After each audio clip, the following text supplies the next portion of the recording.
Good morning, you glorious YouTubers. Welcome, welcome.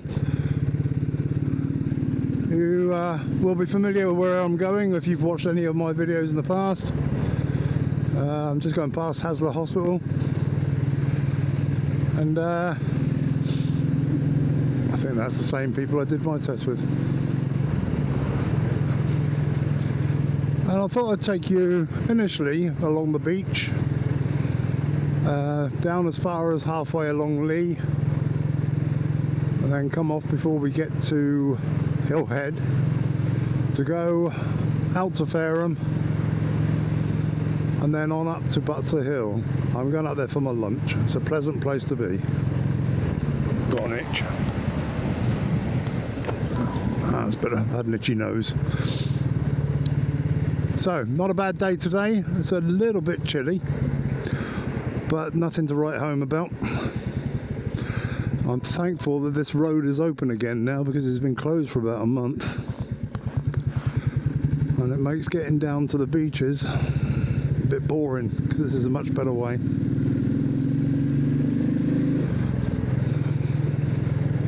I'm not going to spend long talking to you, you'll be pleased to hear. I'm just going to point a few things out. In a second we're coming up to a small column or tower or whatever you want to call it. It's very small, it's only about 25 meters tall. This one right in front of me now, it's quite funny. It was built by naval apprentices many years ago, originally, many years ago. And then in the 60s, the council, in their infinite wisdom, like they've done with most things in Gosport, decided to tear it down while they were widening the roads. The apprentices, the naval apprentices, were not too impressed with this, so they rebuilt it pretty much exactly where it was before. So just wait for the council to rip it down again, I'm sure. And the council don't do anybody any favours in Gosport. Oh, blimey. Don't do any favours in Gosport. They've taken out the swimming pool, put a car park there. They've taken out the cinema, put a blooming KFC there.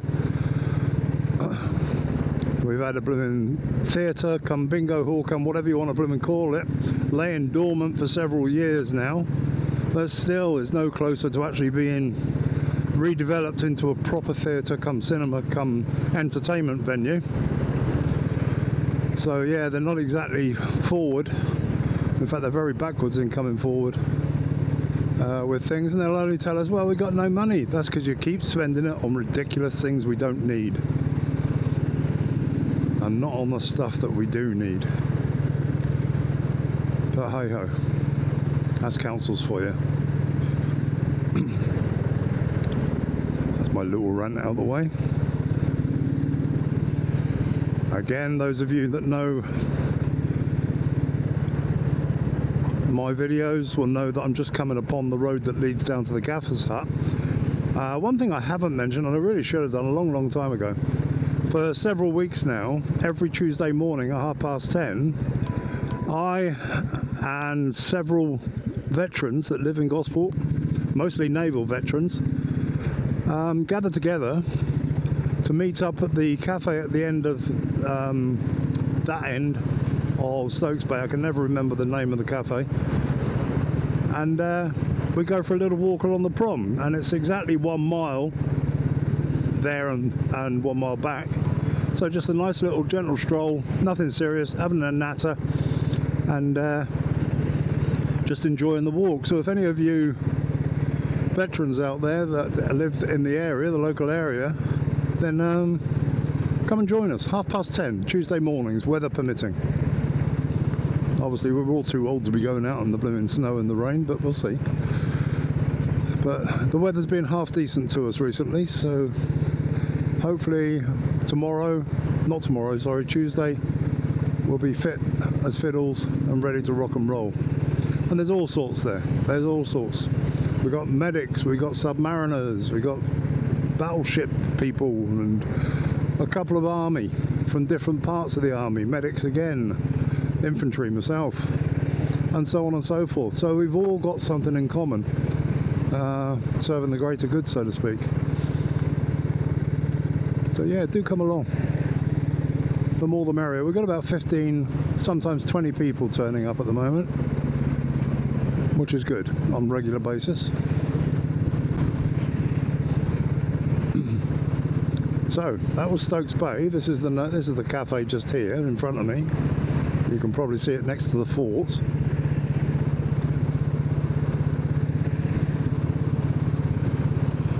As soon as I see the name of it, I'll go, oh yeah, that's it. Bayside, there you go. I knew it would be it. Bayside Cafe.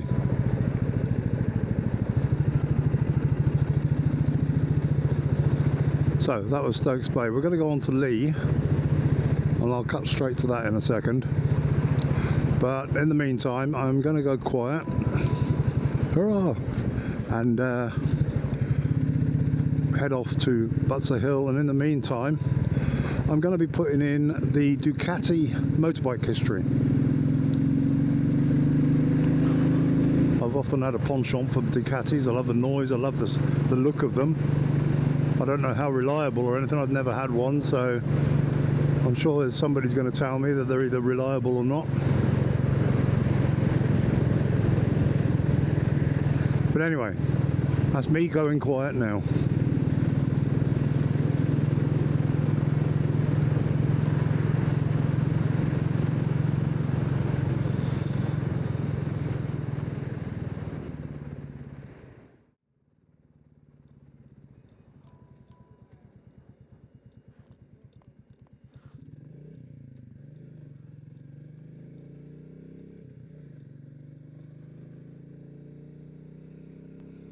Before I start the history of the Ducati Motorbike Company, I'd like to recognise the contribution that the motorcycle.com staff have made to the internet. Their website has very informative content, which came in very useful for writing this history. So thank you to them. The history of the Ducati brand name starts in 1926, when the name Ducati is associated not with the manufacture of motorcycles, but as a radio company called Società Radio Brevetti, makers of the radio equipment. They continued to make radio equipment until 1944, when the Ducati factory was destroyed by bombing in the Second World War. After the bombing, Ducati looks to build other products, and with the encouragement of the Italian government, the company focuses on motorized bicycles. So on to 1946, and the 50cc Cusiolo or pup motor is introduced.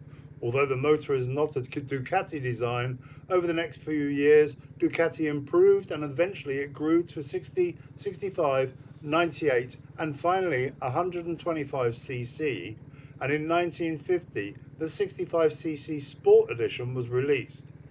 It's a proper little motorcycle with swing arm and telescopic forks, and in 1952 the 175cc Cruiser was introduced, featuring an automatic transmission and electric starter, and also released that year was the Ducati 98 as a bare bones performance model. In 1953, the very economical 98cc range was introduced, with several variations on a theme like the Ducati Turismo. Several incarnations of the same bike were added, leading to the 98cc Grand Sport in 1955. Also, through the 50s, Fabio Taglioni, an engineer, is hired to design a much higher performance line of bikes. His work included the 100 and 125cc four-stroke versions of the bike. In 1955, the popular Ducati Grand Sport is released onto the market, and Ducati then put time into designing the Taglioni designs of the 125cc Grand Prix racer that sported a Daimler-Benz Desmodromic valve, which is a reciprocating engine poppet valve that is positively closed by a cam and leverage system rather by the more conventional spring.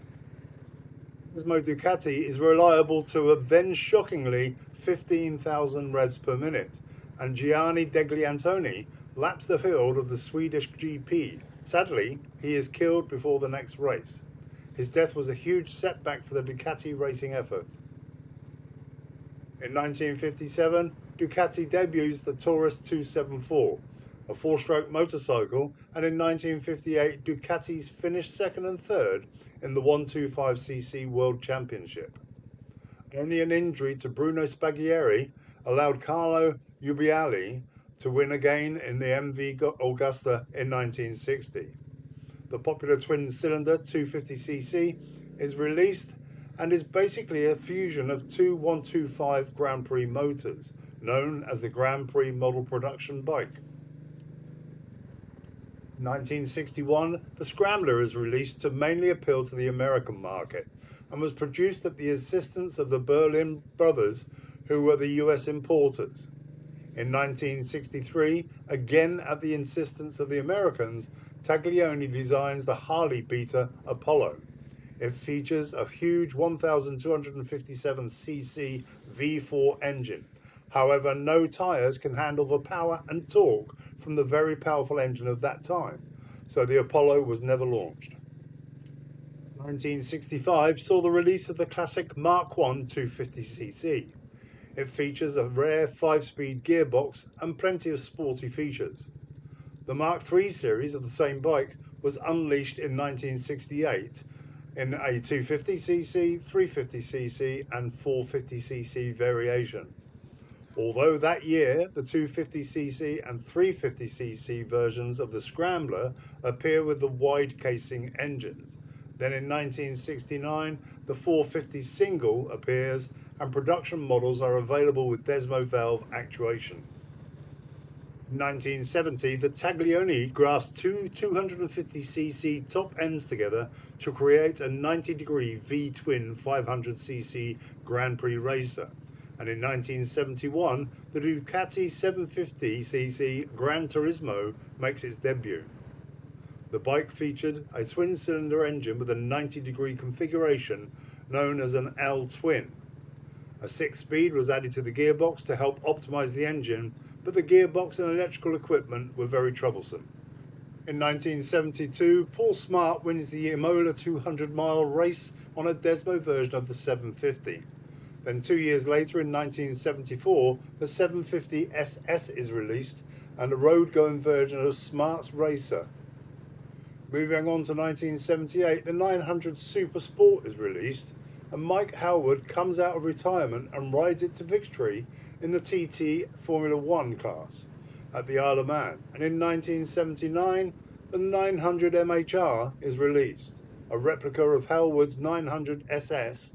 Ducati builds it for riders and is not even fitted with an electric starter. In 1980, Ducati releases the Panther 500 at the start of the new decade, and it proves to be one of the most successful bikes in Ducati production history. This marks the beginning of the belt-driven as opposed to the bevel-driven camshafts, a major simplification, and in 1984 they released the minimalist 750 F1, which proves to be a highly sought-after model, and moving into 1985, the Cavega Group buys Ducati. In 1986, 2 years after the release of the 750 F1, 3 special versions of the bike are released. The 750 F1 Mons Juice and the 750 F1 Lugana Seca, and then the 750 F1 Santa Monica also are released in 1986. The 750 Passo hits the market, and it's named after Renzo Pasolini, a rider killed at Monza. That was a bit of a mouthful. The bike is designed by Massimino Tamburini. Then in 1987, the liquid-cooled 4-valve 851 hits the market just in time for the rise of the World Superbike competition. And in 1991, the 888 is released. And Doug Pollen uses it to win the World Superbike Championship. The new motor is designed by Massimino Bordi, and his choice of 4 valves and much tighter valve angle reinvigorates the now traditional Ducati Desmo design. This will establish a pattern for Ducati superbikes that will hold for almost 20 years. At the Cologne Motor Show in the autumn, a monster is born. Ducati displayed its Monster 900 for the first time. The bike includes the trellis frame from the 851 and 888 series and the 904 air and oil cooled engine from the Supersport range. And in 1993, the 4-stroke Seagull Super Mono was released. It featured liquid cooling, electronic injection and twin conrods. 1994, Carl Fogarty wins the World Superbike Championship on the then severely limited production Massimino Tamburini designed 916. The turn of the millennium, the MH900E, a retro classic tribute to Mike Howard, becomes the first motorcycle to be sold exclusively on the internet. It is the first of what becomes known as the Sport Classic line. In 2002, Ducati unveils its much talk about 999 to rave reviews, but in largely negative terms. The truth is, chief designer Pierre Trablanche had an impossible assignment when he was faced with redesigning the iconic 916, 996 and 998. Nothing could possibly have satisfied the Ducati fans. Ducati found themselves in difficult times in the early years of the millennium, and as a result they had to put their shares up on the market, which were quickly bought up, injecting much needed cash into the company, and so the story continues. But I'm going to end this history here because we now see Ducati bikes everywhere, and it's very evident that the company is now in a strong position on the market with a very large fan base. So thank you for sticking with it. I will do another favourite next week, but not sure which one yet.